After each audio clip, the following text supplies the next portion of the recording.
Hi ವೀಕ್ಷಕರೇ, ಎಲ್ರಿಗೂ ನಮಸ್ಕಾರ. ಎಲ್ಲರೂ ಚೆನ್ನಾಗಿದ್ದೀರಾ ಅಂತ ಅಂದ್ಕೊಳ್ತಾ ಇದ್ದೀನಿ. ಸೊ ನಾವೀಗ ಹೋಗ್ತಾ ಇರೋದು ಬಂದು ಕೊಟ್ಟಿಯೂರು ಮಹಾದೇವ ದೇವಸ್ಥಾನ. ಇದು ಬಂದು ಕೇರಳದಲ್ಲಿದೆ.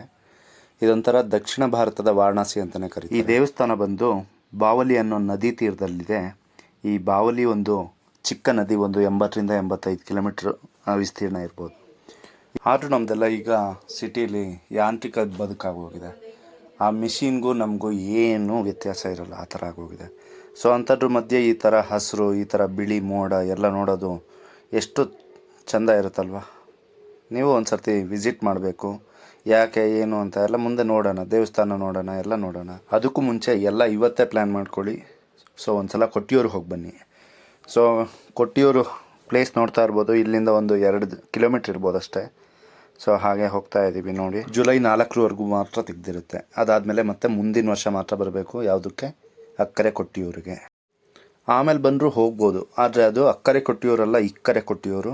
ಸೊ 2ನೇ ದೇವಸ್ಥಾನ ಆಗಿರುತ್ತೆ ಅದು 11 ತಿಂಗಳು ತೆಗೆದಿರುತ್ತೆ. ಇದು ಅಕ್ಕರೆ ಕೊಟ್ಟಿಯೂರು ಬಂದು 1 ಮಾಸ ಮಾತ್ರ ತೆಗೆದಿರುತ್ತೆ ಒಂದು ವರ್ಷದಲ್ಲಿ. ಸೊ ಈಗ 2ನೇದು ಈ ಬೋರ್ಡ್ ನೋಡ್ತಾ ಇದ್ದೀರಲ್ಲ, ಇದು ಬಂದು ಅಕ್ಕರೆ ಕೊಟ್ಟಿಯೂರು. ಒಳಗೆ ಹಾಗೆ ಹೋಗಬೇಕು.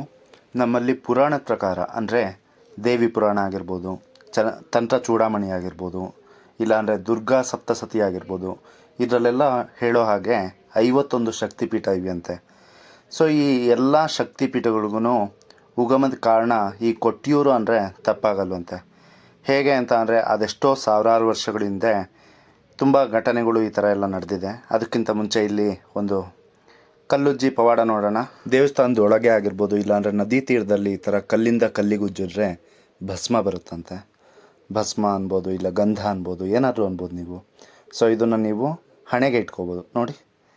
ಸೊ ಕೈಯಲ್ಲಿ ತೊಗೊಂಡ್ವಿ, ಹಣೆಯಲ್ಲಿ ಇಟ್ಕೊಂಡ್ವಿ. ಇದೊಂದು ಪವಾಡ ಅನ್ಬೋದು. ಹೌದು ನೋಡಿ, ಇದೇ ನೋಡಿ ನದಿ. ನಾನು ಹೇಳಿದ್ನಲ್ಲ ಬಾವಲಿ ನದಿ ಅಂತ ಅಂದ್ಬಿಟ್ಟು. ಸೊ ಇದೇ ಬಾವಲಿ ನದಿ. ಇಲ್ಲಿಂದ ನೀವು ದೇವಸ್ಥಾನದೊಳಗೆ ನಡೆಯೋ ಅಷ್ಟೆಲ್ಲ ಕಾಲಿಗೆ ನೀರು ಸಿಕ್ಕೇ ಸಿಗುತ್ತೆ. ನೀರಲ್ಲೇ ನಡೀತಾ ಇರ್ತೀರ, ನೋಡ್ಬೋದು ನೀವು. ನೀರಲ್ಲೇ ನಡೀತಾ ಇದ್ದೀವಿ. ಮತ್ತು ನಾವೀಗ ಪುರಾಣದ ಕಡೆ ಬರೋಣ. ಸೊ ಕಥೆ ಏನಾಯಿತು, ಹೇಗೆ ಶಕ್ತಿಪೀಠದ ಉಗಮ ಹೇಗೆ ಏನು ಅಂತ. ಬ್ರಹ್ಮನ ಮಗ ಬಂದು ಪ್ರಜಾಪತಿ ದಕ್ಷ ಅಂತೆ. ಅವನಿಗೆ 2 ಹೆಂಡ್ತಿರಂತೆ. ಯಾರ್ಯಾರು ಅಂದರೆ ಪ್ರಸೂತಿ ಮತ್ತು ಅಸಿಕ್ನಿ ಅಂತ. ಮತ್ತು ಅವನ ಕೊನೆ ಮಗಳು ಬಂದು ಅತ್ಯಂತ ತುಂಬ ಇಷ್ಟಪಡ್ತಾ ಇರ್ತಾನಂತೆ ಅವನು ಆ ಮಗಳನ್ನ. ಆ ಮಗಳೇ ಬಂದು ಸತೀದೇವಿ. ಇನ್ನೊಂದು ಕಡೆ ಬಂದು ಜಟೆ, ಡಮರುಗ, ನಾಗಾಭರಣ, ನಾವೆಲ್ಲ ಗೊತ್ತಲ್ಲ ಮಹಾದೇವ ಹೇಗಿರ್ತಾನೆ ಅಂತ ಅಂದ್ಬಿಟ್ಟು. ಭಸ್ಮಧಾರಿಯಾಗಿ ಎಲ್ಲ ಇರ್ತಾನೆ. ಮಹಾದೇವ ಒಂದು ಕಡೆ ಇರ್ತಾನೆ. ಹಾಗೆ ಕಾಲ ಉಳ್ತಾ ಒಂದಿನ ಬ್ರಹ್ಮಯಜ್ಞ ಅಂತ ನಡೆಯುತ್ತಂತೆ. ಆ ಬ್ರಹ್ಮಯಜ್ಞದಲ್ಲಿ ದಕ್ಷನನ್ನು ಮತ್ತು ಅವ್ರ ಮಗಳು ಮಹಾದೇವ ಇವರೆಲ್ಲರನ್ನೂ ಆಹ್ವಾನಿಸಿರ್ತಾರಂತೆ. ಅಲ್ಲಿಗೆ ಮಹಾದೇವ, ದಕ್ಷ ಮತ್ತು ಅವರ ಕೊನೆ ಮಗಳಾದ ಸತೀದೇವಿ 3 ಹೋಗಿರ್ತಾರೆ. ಅಲ್ಲಿ ಮಹಾದೇವನ ನೋಡಿಬಿಟ್ಟು ಸತೀದೇವಿ ಮಾರು ಹೋಗ್ತಾಳೆ. ಅತೀತ ಗೌರವ, ಪ್ರೀತಿ ಎಲ್ಲ ಬರುತ್ತೆ. ಆದರೆ ಮಹಾದೇವನ ಈ ನಾಗಾಭರಣ ರೂಪ, ಭಸ್ಮಾಧಾರಿತ ರೂಪ ಎಲ್ಲ ದಕ್ಷಂಗೆ ಹಿಡಿಸಲ್ಲ. ಕಥೆಯಲ್ಲಿ ಮುಂದುವರಿಯೋಣ. ಅದಕ್ಕಿಂತ ಮುಂಚೆ ಇಲ್ಲಿ ಜೋಪಡಿ ನೋಡ್ತಾ ಇದ್ದೀರಾ. ಜೋಪಡಿಲೇ ಮಹಾದೇವ ಇರೋದು. ಇದೊಂದು ಹುಲ್ಲಿನ ಜೋಪಡಿ ಆಗಿರುತ್ತೆ. ಯಾವುದೇ ಥರ ಆಧುನಿಕವಾಗಿ ಮರಳು, ಇಟ್ಟಿಗೆ, ಮಣ್ಣು, ಮೋಲ್ಡು ಈ ಥರ ಯಾವುದೂ ಇರಲ್ಲ. ನೀವೇ ನೋಡ್ಬೋದು, ಎಲ್ಲ ಕಡೆ ಹುಲ್ಲಿನ ಜೋಪಡಿನೇ ಇದೆ. ಇಲ್ಲಿ ಈಗ ನೋಡ್ತಾ ಇರೋದ್ರ ಕಡೆ ಅಲ್ಲಿ ಮಹಾದೇವ ಇದ್ದಾನೆ. ಕಥೆಗೆ ಬರೋಣ ಮತ್ತೆ. ಸೊ ಕಥೆಯಲ್ಲಿ ಏನಾಗಿತ್ತು, ರಾಜಂಗೆ ಇಷ್ಟ ಆಗಿರಲಿಲ್ಲ ಶಿವ, ಆದರೆ ಮಗಳಿಗೆ ಇಷ್ಟ ಆಗಿತ್ತು. ಸತಿಗೆ ಶಿವ ಇಷ್ಟ ಆಗಿದ್ದ. ಸೊ ಹಾಗೆಯೇ ಸೃಷ್ಟಿಯ ಮೊದಲ ಪ್ರೇಮದ ಜನನ ಕೂಡ ಆಯಿತು. ಹಾಗೆ ಮುಂದೆ ನಡೀತಾ ಎಲ್ಲ ದೇವತೆಗಳು, ಋಷಿಗಳು ಮತ್ತು ದಕ್ಷ, ಪ್ರಸೂತಿ ಇವರೆಲ್ಲರೂ ಸಮಕ್ಷಮದಲ್ಲಿ ವಿವಾಹ ಕೂಡ ಆಯಿತು. ಆದರೆ ಪ್ರಜಾಪತಿ ದಕ್ಷಗೆ ಈ ಮದುವೆ ಒಂದು ಸ್ವಲ್ಪನೂ ಇಷ್ಟನೇ ಇರಲಿಲ್ಲ. ಆಮೇಲೆ ಸ್ವಲ್ಪ ದಿನ ಹೋಯಿತು. ಅದಾದಮೇಲೆ ಪ್ರಜಾಪತಿ ದಕ್ಷ ಬಂದು ಒಂದು ಯಜ್ಞವನ್ನು ಹಮ್ಮಿಕೊಳ್ತಾನೆ. ಅದ್ರ ಹೆಸರು ಬಂದು ಬೃಹಸ್ಪತಿಸ್ತವ ಅಂತ ಅಂದ್ಬಿಟ್ಟು. ಅದಕ್ಕೆ ಏನು ಅಂತ ಅಂದರೆ ಎಲ್ಲರನ್ನೂ ಇನ್ವೈಟ್ ಮಾಡ್ತಾನೆ. ಆದರೆ ಮಹಾದೇವನನ್ನೇ ಇನ್ವೈಟ್ ಮಾಡಲ್ಲ, ತನ್ನ ಸ್ವಂತ ಅಳಿಯ. ಈ ಯಜ್ಞದ ಎಲ್ಲ ಜವಾಬ್ದಾರಿನೂ ಭೃಗು ಮಹರ್ಷಿ ಕೈಗೆ ಕೊಟ್ಟಿರ್ತಾರಂತೆ, ಅಂದರೆ ಮಾಡಿಸೋದನ್ನು. ಇಲ್ಲಿ ಬೃಹಸ್ಪತಿಸ್ತವ ಯಜ್ಞದ ದಿನ ಏನಾಗುತ್ತೆ ಅಂದರೆ, ಎಲ್ಲ ದೇವತೆಗಳು, ಋಷಿಗಳು, ಹಲವಾರು ಪ್ರಮುಖರು ಎಲ್ಲ ಸೇರಿರ್ತಾರೆ. ಸತೀದೇವಿ ಕೂಡ. ಅಲ್ಲಿ ಸತೀದೇವಿ ಮುಂದೆ ತನ್ನ ಗಂಡನಿಗೆ ಮಾಡಿರುವ ಅಪಮಾನ, ನಿಂದನೆ ಮತ್ತು ಅವಳ ಸದ್ಯ ತಂದೆಯಿಂದನೇ ಎಷ್ಟೊಂದು ಅವಮಾನ ಎಲ್ಲ ಆಗಿರುತ್ತೆ. ಇದರಿಂದ ತುಂಬ ಮನನೊಂದುತ್ತಾಳೆ. ಅದಾದಮೇಲೆ ಅಲ್ಲೇ ನಡೀತಾ ಇದ್ದಿದ್ದ ಯಜ್ಞಕುಂಡದಲ್ಲಿ ಹಾರಿ ದಹನ ಆಗ್ತಾಳೆ. ಎಷ್ಟು ಬೇಜಾರಾಗಿರಬೇಡ. ಈ ವಿಷಯ ಎಲ್ಲ ಗೊತ್ತಾದ ಮಹಾದೇವ ವೀರಭದ್ರ ರೂಪ ತಾಳಿ ಸತಿಯ ದಹನವಾದ ದೇಹವನ್ನು ಎತ್ಕೊಂಡು ಯಜ್ಞವನ್ನು ಅರ್ಧದಲ್ಲೇ ನಿಲ್ಲಿಸ್ಬಿಟ್ಟು ದುಃಖ ತಪ್ತನಾಗಿ ಹೊರಡ್ತಾನೆ. ನಮ್ಮೆಲ್ರಿಗೂ ಗೊತ್ತು, ಈ ಭೂಮಂಡಲದಲ್ಲಿ ಪ್ರಕೃತಿ ಮತ್ತು ಅದ್ರ ಏರಿಳಿತ ಏನೇ ಇದ್ರೂ ಶಿವನೇ ನೋಡ್ಕೊಳ್ತಾ ಇರೋದು. ಮತ್ತು ಅಂಥದ್ರಲ್ಲಿ ಸತೀದೇವಿ ಆತ್ಮಾಹುತಿ ಕೂಡ ಆಯಿತು, ಶಿವ ನೋಡ್ಕೋತಾ ಇಲ್ಲ. ನೆಕ್ಸ್ಟ್ ಏನಾಯಿತು, ಇಡೀ ಸೃಷ್ಟಿನೇ ವಿಕೋಪ, ಅಲ್ಲೋಲ ಕಲ್ಲೋಲ ಹೀಗೆಲ್ಲ ಆಯಿತು. ಇಷ್ಟೆಲ್ಲ ಆಗಬೇಕಾದ್ರೆ ಯಾರಾದರೂ ಒಬ್ಬರು ಸರಿಪಡಿಸ್ಬೇಕಲ್ವ.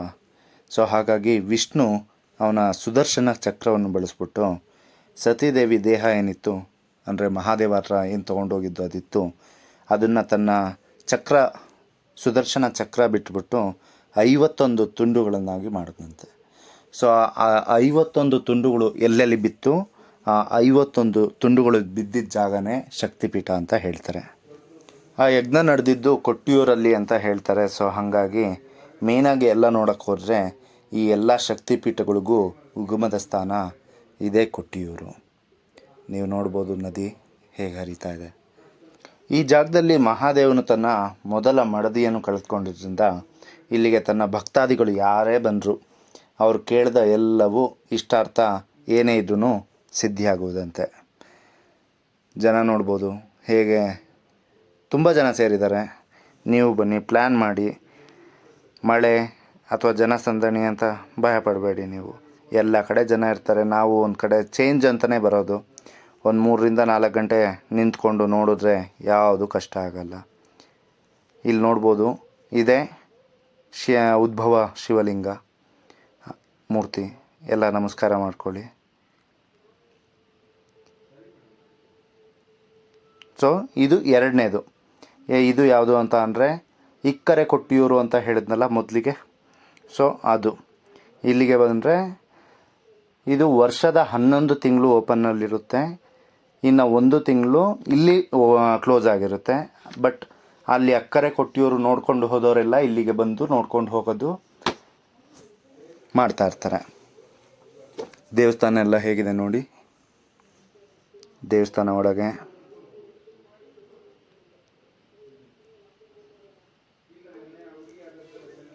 ಪ್ರತಿ ವರ್ಷ ಇಲ್ಲಿ ವೈಶಾಖ ಮಾಸದಲ್ಲಿ 1 ತಿಂಗಳ ಜಾತ್ರೆ ಏರ್ಪಡುತ್ತಂತೆ. ಮತ್ತು ಆ 1 ಮಾಸದಲ್ಲಿ ಅಕ್ಕರೆ ಕೊಟ್ಟಿಯೂರು ಜಾತ್ರೆ ವೈಭವ ತುಂಬ ಚೆನ್ನಾಗಿರುತ್ತೆ.